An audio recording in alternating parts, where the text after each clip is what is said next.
বিসমিল্লাহির রহমানির রহিম বালা কাদিরিন আলা আন নুসাউইয়া বানানা। বিসমিল্লাহির রহমানির রহিম। আসসালামু আলাইকুম। মানব ইতিহাসে আঙ্গুলের ছাপের পরিচয় আজ অপরাধ বিজ্ঞান, বায়োমেট্রিক্স, নিরাপত্তা ব্যবস্থা সবখানে অপরিহার্য হয়ে উঠেছে। কিন্তু এর বৈশিষ্ট্য যে প্রতিটি মানুষের আঙ্গুলের ছাপ সম্পূর্ণ আলাদা, এ ধারণা বিজ্ঞানের মাধ্যমে প্রতিষ্ঠা পেতে অনেক সময় লেগেছে। আশ্চর্যের বিষয় হলো, কোরআনুল কারীমে প্রায় 1400 বছর আগে এই আঙ্গুলের সূক্ষ্ম বিন্যাস প্রতি ইঙ্গিত পাওয়া যায়। ভিডিওর শুরুতে যে আয়াতটি পড়া হয়েছিল সেটা সূরা আল কিয়ামা এর 4 নম্বর আয়াত। এই আয়াতের অর্থ হলো, অবশ্যই আমি তার আঙ্গুলের ডগা পর্যন্ত নিখুঁতভাবে পুনর্গঠন করতে সক্ষম।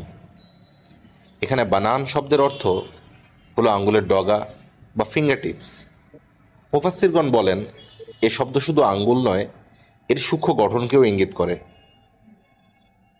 এখন আমরা একটু দেখি বিজ্ঞান কি বলে। বিজ্ঞানের মতে প্রতিটি মানুষের আঙ্গুলের ছাপ অদ্বিতীয়। পৃথিবীর কোটি কোটি মানুষের মধ্যে কারো আঙ্গুলের ছাপ অন্য কারোর সাথে এক নয়। যমজরাও একই ডিএনএ হলেও তাদের ফিঙ্গারপ্রিন্ট পুরোপুরি আলাদা। আঙ্গুলের ছাপ গর্ভাবস্থায় নির্ধারিত হয়। মায়ের গর্ভে ভ্রূণের 13 থেকে 16 সপ্তাহ বয়সে আঙ্গুলের ছাপ তৈরি হয় এবং আঙ্গুলের ছাপ পুনরায় একইভাবে তৈরি করা অসম্ভব। কোরআন যখন বলে আমি তার আঙ্গুলের ডগা পর্যন্ত পুনর্গঠন করতে সক্ষম, এর এক অর্থ হলো মানুষের শারীরিক গঠন যতই সূক্ষ্ম, আঙ্গুলের ডগার লাইন থেকে শুরু করে ক্ষুদ্রাতি ক্ষুদ্র আইডেন্টিটি পর্যন্ত আল্লাহ তা পুনর্গঠন করতে সক্ষম।